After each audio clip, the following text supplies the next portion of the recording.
Hello students, आज की जो क्लास है चैप्टर नंबर 3 कंप्लीट हो चुका है और आई थिंक आप लोगों को चैप्टर 3 आसान समझ में भी आ गया होगा। Now today's class is for chapter 4। आज हम चैप्टर 4 स्टार्ट करने जा रहे हैं। लीनियर इक्वेशंस इन टू वेरिएबल्स।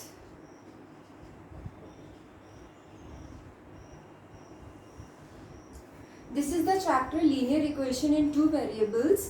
अब देखो, वन वेरिएबल में x की वैल्यू आती है या फिर y की वैल्यू आती है ना। In what is two variable equation, जैसे कि यहाँ पे बोला है कि लीनियर इक्वेशन है।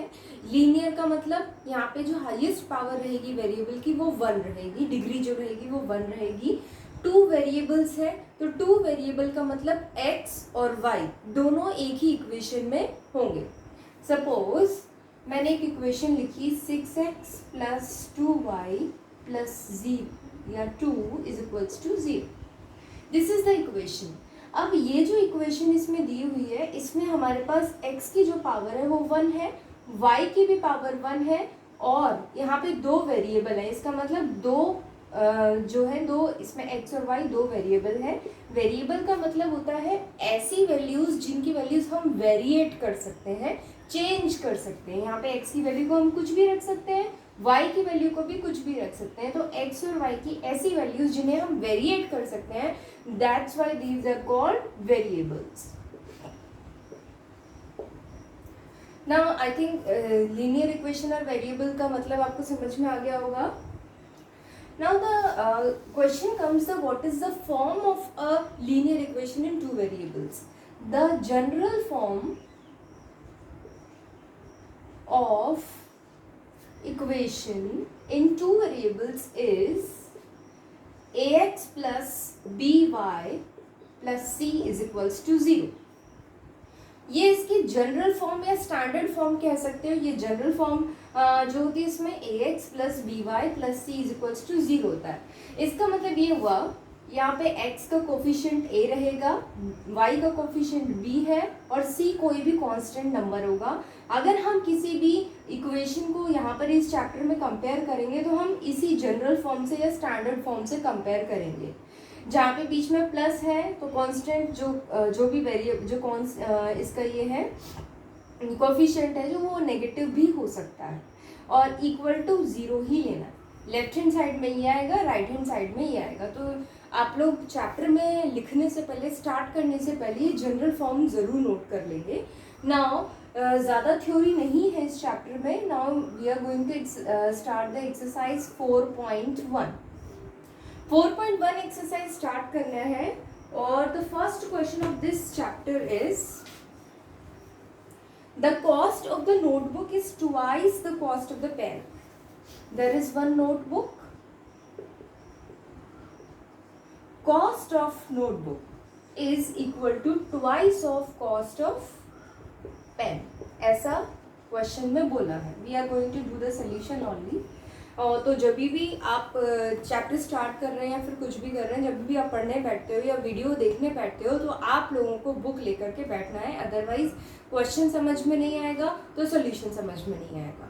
तो सोल्यूशन को बहुत अच्छी तरह से समझने के लिए बुक हाथ में होनी चाहिए। तो बुक लेकर बैठेंगे, एक पेन और एक पेपर भी। Now the question says the cost of a notebook is twice the cost of the pen. Next line is write a linear equation in two variables to represent this statement. तो इस statement को represent करने के लिए हमें इसे two variable में represent करना है।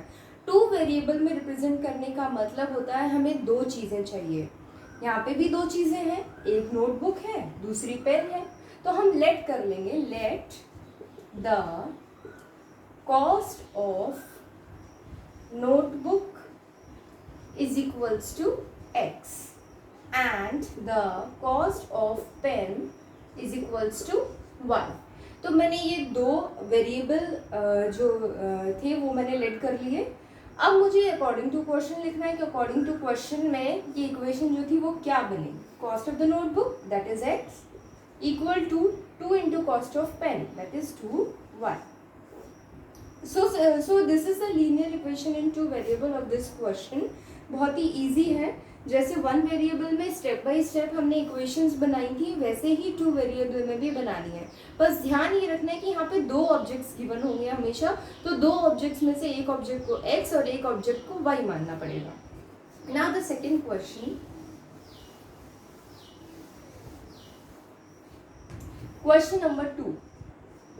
The question number 2 is express the following linear equation and indicate the value of a, b, c. जैसा कि मैंने पहले ही बताया कि जनरल जो फॉर्म होती है वो ax plus b y plus c is equals to 0 होती है। तो हमें इस इक्वेशन में यहाँ पे बहुत सारे पार्ट्स दिए हुए हैं, उन पार्ट्स में इस जनरल फॉर्म से या स्टैंडर्ड फॉर्म से कंपेयर करके ये बताना है कि a की वैल्यू, b की वैल्यू और c की वैल्यू क्या है। तो फर्स्ट वाली इक्वेशन देखो, this is 2x plus 3y is equals to 9.35 बार। ये पहला हमें दिया हुआ है, पहली इक्वेशन दी हुई है। अब हमें इसको इस स्टैंडर्ड फॉर्म से कंपेयर करना है, कंपेयर करके बताना है कि कोफिशिएंट्स की वैल्यू क्या क्या होगी। तो देखो यहाँ पे 1 2 3 तीन टर्म्स हैं, तो यहाँ पर भी हमारे पास तीन टर्म्स है, 1 2 एंड 3। इसको अगर फोर्थ टर्म मान के चलते हो तो ये 4 टर्म्स हैं। यहाँ पे हमारे पास 3 टर्म्स हैं, लेकिन हमें लेफ्ट हैंड साइड में 3 टर्म्स चाहिए, तो हमें क्या करना पड़ेगा, जो राइट हैंड साइड में जो नंबर लिखा उसको भी हमें इस तरफ लाना पड़ेगा। तो ये आ जाएगा 2x प्लस 3y माइनस 9.35 बार इक्वल टू 0, ये आ जाएगा। अब हम इसे इसके कंपेयर करेंगे तो हम देखेंगे कि x के साथ में जो कुछ भी है वो उसका a होगा। x के साथ में यहाँ पे a है, यहाँ पर x के साथ 2 है, तो a की वैल्यू क्या आ गई 2। इसी तरह से y के साथ में यहाँ पे क्या है वो b होगा, तो b की वैल्यू आ जाएगी 3, क्योंकि b की जगह यहाँ पे 3 होगा। Now if we talk about plus c, तो c की जगह क्या आएगा। अब देखो बच्चों यहाँ पे प्लस सी लिखा हुआ है, यहाँ पे माइनस 9.35 का बार लिखा हुआ है, तो इस प्लस की जगह माइनस है तो हम माइनस को भी कंसिडर करेंगे और सी की जो वैल्यू आएगी वो माइनस 9.35 बार आएगी। और यहाँ पे राइट हैंड साइड में हमारे पास 0 है, उसे कंपेयर करने की जरूरत नहीं है। सो this is the values of coefficients of the equation. इसी तरह से आपको सारे पार्ट्स करने हैं, ठीक है। नाउ पार्ट 2 करते हैं। There is equation x minus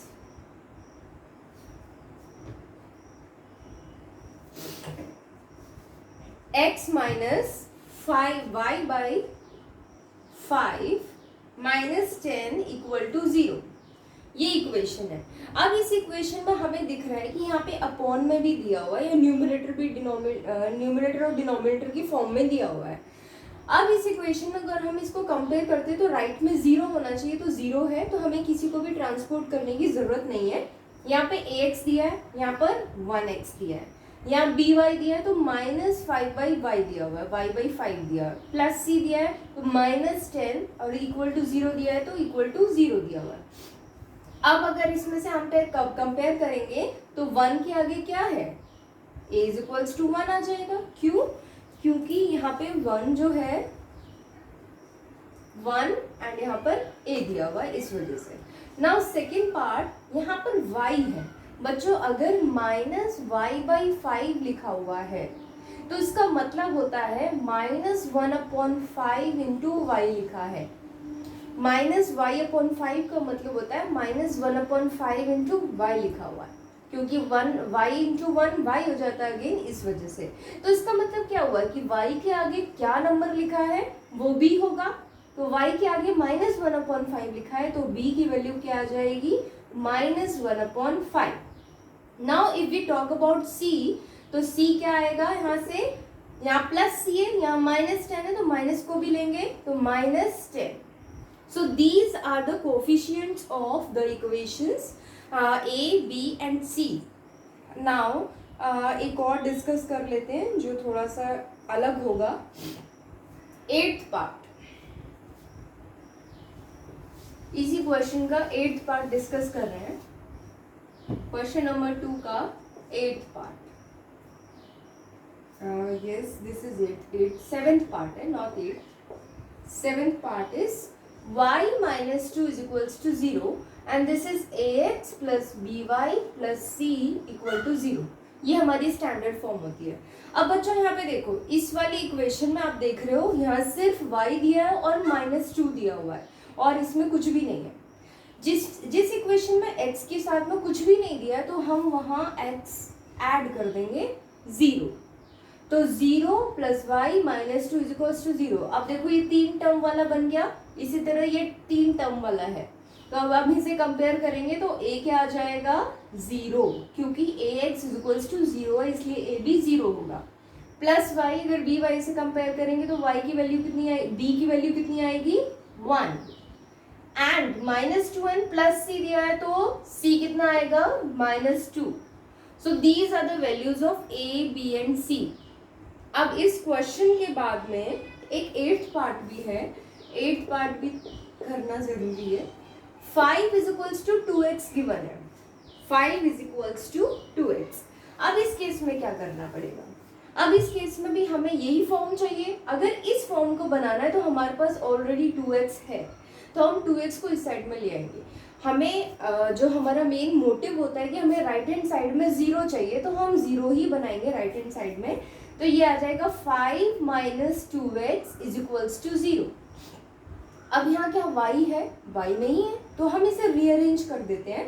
-2x लिखेंगे क्योंकि x का जो टर्म है वो पहले आएगा, प्लस y को 0 रख देंगे, प्लस c को रख देंगे 5 इज इक्वल्स टू 0। सो इस इक्वेशन को हमने रीअरेंज करके ये बना दिया। अगर आपने ये बना दिया तो इसका मतलब क्या हुआ, ये हमारा ax हो गया, ये by हो गया और ये c हो गया।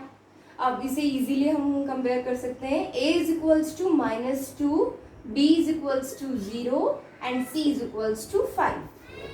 सो these are the values of a, b and c। इसी तरह से जो रिमेनिंग पार्ट्स हैं, रिमेनिंग पार्ट्स जो है 3rd, आपका होमवर्क नोट कर लो। Homework are 3rd part, 4th, 5th, 6th। These are the 4 parts that you have to do it in your homework copy। Question number 2 के दोनों पार्ट्स जो है, ये 4 पार्ट्स हैं, वो होमवर्क में कर लेंगे। बहुत ही इजी पार्ट है और कंपेयर करके ही करना है जैसे कि इसमें किया हुआ है।